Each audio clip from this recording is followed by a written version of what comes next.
Buku harian biasa yang ditulis seorang anak laki-laki ternyata menyembunyikan kebenaran yang mengerikan. 8 Mei 2024, hari ini adalah hari untuk memberikan persembahan. Ayah mengubah ibu menjadi tulang belulang. Ayah bilang hari ini ibu tidak akan jadi tulang lagi. Tapi ritual persembahan itu butuh api besar. Aku tanya ayah, apa ibu terbakar sampai mati? Ayah tidak bicara. Hanya mengambil tulang yang belum terbakar habis dari abu dan menyusunnya. Melihat buku harian murid sekolah yang seperti ini, aku membagikannya ke dalam grup chat. Tak disangka, tanggal yang tidak masuk akal dalam buku harian itu justru memicu diskusi hangat di grup. Akhirnya, lewat analisis semua orang, kami menemukan kebenaran mengerikan yang terkubur di desa terpencil. Di bawah arahan ayah, tulang-tulang itu disusun membentuk figur aneh.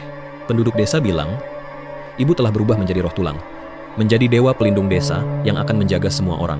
Tulang itu dan ayah sama-sama tertawa. Bagian anehnya berakhir di sini. Apakah ini nyata? Tapi kemampuan deskripsi seorang anak kecil itu terbatas. Tidak mungkin bisa sedetail itu. Aku pun membuka-buka lagi halamannya. Isinya normal, hanya mencatat hal-hal membosankan sehari-hari. Tapi di awal satu halaman, tertulis ayah dan ibu sempat bertengkar. Aku pun memeriksa tanggalnya lagi, dan menemukan kejanggalan dalam buku harian itu. Tanggal ayah dan ibu bertengkar adalah 8 Mei 2024. Aku pun lanjut, membuka halaman saat ibu meninggal. Tanggal di atasnya adalah 5 Mei. Bagaimana mungkin? Ibu kan sudah meninggal. Bagaimana bisa bertengkar dengan ayah? Mungkin salah tulis tanggal. Denganku terus meraba buku harian ini. Tidak bisa menahan diri untuk membacanya lagi. Mencoba mencari petunjuk di sana. Buku harian ini bagaikan kunci yang membuka sisi gelap di lubuk hatiku. Proses ini membuatku bukan orang baik. Karena atas nama kepedulian, aku mengintip kehidupan orang lain. Keluarga orang lain. Memikirkannya saja membuatku tidak tahan. Gemetar di seluruh tubuh ingin tertawa. Akhirnya aku membagikan hal ini ke grup. Ini adalah grup anggota yang biasanya saya sembunyikan. Di dalamnya ada sekumpulan orang yang sama seperti saya. Memiliki kegemaran yang hampir abnormal terhadap kebohongan. Zaman sekarang, mana ada lagi yang mengarang cerita orang mati? Ya, menurutku ini seperti cerita karangan ayah untuk membunuh ibu. Lupakan. Jangan bilang ini cerita yang kamu karang sendiri. Terlalu palsu. Ada lanjutannya? Saya membalas mereka, tentu saja bukan. Sekarang juga saya potret nama di sampulnya. Lihat siapa murid kelas kita ini. Saat saya tidak sabar membuka kembali sampulnya, saya tertegun. Terlihat di sampul biru itu, tertulis dengan pena. Di seluruh kelas kita, tidak ada yang punya. Dari mana buku harian ini berasal? Mungkin milik anak murid di kelas. Atau buku harian dari kelas lain yang terselip. Saya memanggil ketua kelas dan bertanya apa yang terjadi. Ketua kelas tersenyum, bersikap seperti orang dewasa kecil.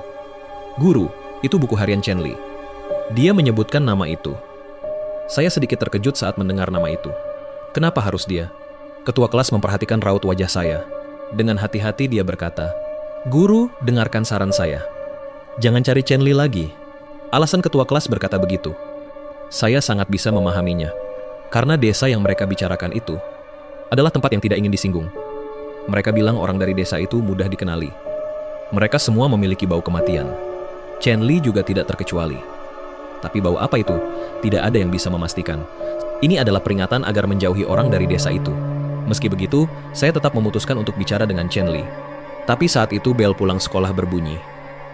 Saya segera bergegas ke kelas, tapi terlambat. Kelas sudah kosong. Saya sedikit kecewa, namun tetap tidak menyerah. Saya berjalan menuju meja Chen Li, ingin melihat apakah ada petunjuk di sana. Saat saya menggeledah mejanya, ternyata ada sesuatu. Itu sebuah buku catatan di sampulnya. Terlukis bentuk titik-titik yang disusun dari tulang. Di atasnya ada bekas seperti goresan yang dihapus. Tapi buku catatan ini pasti ada hubungannya dengan buku harian tadi. Jadi saya membawa buku catatan itu kembali ke kantor. Catatan di bagian depan hanyalah catatan kelas yang berserakan. Tidak ada yang istimewa.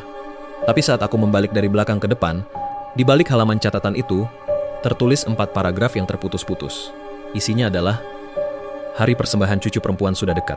Seluruh keluarga sangat senang. Ayah bilang, paman kedua dan paman tertua juga pernah menjadi gue. Siapapun yang terpilih menjadi gue bisa masuk ke aula leluhur untuk menjadi dewa. Saat ayah mengatakan ini, dia melirik ibu, dan dia melihatnya. Ibu terlihat sedikit takut. Hari ini aku menyelinap ke aula leluhur. Di dalamnya gelap sekali dan ada banyak laba-laba. Tapi di dalam tidak ada patung dewa. Setelah pulang, aku langsung demam. Mungkinkah aku terkena kutukan? Dia memanggil seseorang untuk mengobati penyakitku. Setelah aku sembuh, itu berkat pengobatan dari dokter desa. 12 Mei, hari ini, tiba-tiba adikku mengamuk hebat. Pada akhirnya, kami diusir olehnya. Tubuhku dipukul berkali-kali, sakit sekali. Tidak ada cara lain, kami akhirnya pergi jauh dan tinggal di rumah nenek di pegunungan. 16 Mei, ayah mulai memukuli kami lagi. Seandainya ayah mati saja. Benar, hari ini dia keluar. Dia menghibur ibu jadi sangat senang. Tapi ibu bilang, mungkin nanti aku tidak akan bisa bertemu dengannya lagi. Setelah mengatakan itu, muncul perasaan yang kuat, menunjuk ke dahiku. Aku menekan keinginan di dalam hatiku, membuka ruang diskusi pribadi berbayar itu. Melanjutkan analisis atas temuanku. Tak lama kemudian, seorang rekan bernama Langit Luas bertanya, "Apa kalian memperhatikan tanggalnya?" Itu sangat aneh. Aku melihat kembali, memang hanya 2 paragraf yang memiliki tanggal. Paragraf lainnya tidak ada. Ayo kak, tolong analisis. Isinya memang menarik. Dengarkan dulu apa yang dikatakan sang rekan. Aku melihat tanggal di catatan itu. Memeriksa kembali tanggal di 2 halaman buku catatan tersebut. Itu adalah tanggal 5 Mei. Dan 8 Mei. Mungkin ini adalah petunjuk yang sengaja ditulis oleh si penulis. Dia hanyalah seorang anak kecil. Bisakah dia memikirkan hal ini? Bahkan jika itu sebuah petunjuk, apa maksudnya? Kalian masih ingat nama di sampul buku hariannya? Huan Le. Benar, bukankah si pemilik channel bilang, kalau nama Cheng Li juga salah tulis? Kesalahan ini seharusnya tidak terjadi. Contohnya karakter ini, harus ditulis duluan. Radikal 10, Shi. Lalu menulis bagian Le. Tidak ada yang akan menulis bagian Le di sebelah kanan. Baru kemudian menulis radikal 10. Pernyataan ini sejalan dengan apa yang dikatakan Kun Li sebelumnya. Menurut kebiasaan menulis orang pada umumnya, memang benar begitu. Pai Guo Tiankong lanjut berkomentar. Tunggu dulu. Cheng Li ada 3 goresan. Bukan salah tulis di samping, tapi sengaja menghilangkan radikal 10 itu dan hanya menyisakan karakter Le saja. Apakah ini isyarat untuk melakukan pengurangan? Tapi, harus menggunakan apa? Apakah maksudnya dikurangi 5? Kalau begitu, pasti harus berupa angka kan? Benar juga. Bukankah buku harian dan catatan tadi menyebutkan tanggal? Betul. Buku harian itu semua tentang kejadian bulan Mei. Jadi, bulan itu 31 hari dikurangi 5. 31 dikurangi 5, 8.626. Apa arti dari angka ini? Inilah kunci dari teka-teki pengurangan itu. Pai Guo Tiankong terus menguak misterinya. Bukan guru bahasa. Reaksi pertamanya adalah huruf. Kun Li bilang, guru pahlawan sepemikiran denganku. Kami berdua sama-sama mengirim huruf di grup. Pai Guo Tiankong mengirim emoji senyum dan berkata, "Baik, kalau begitu sekarang baru menarik.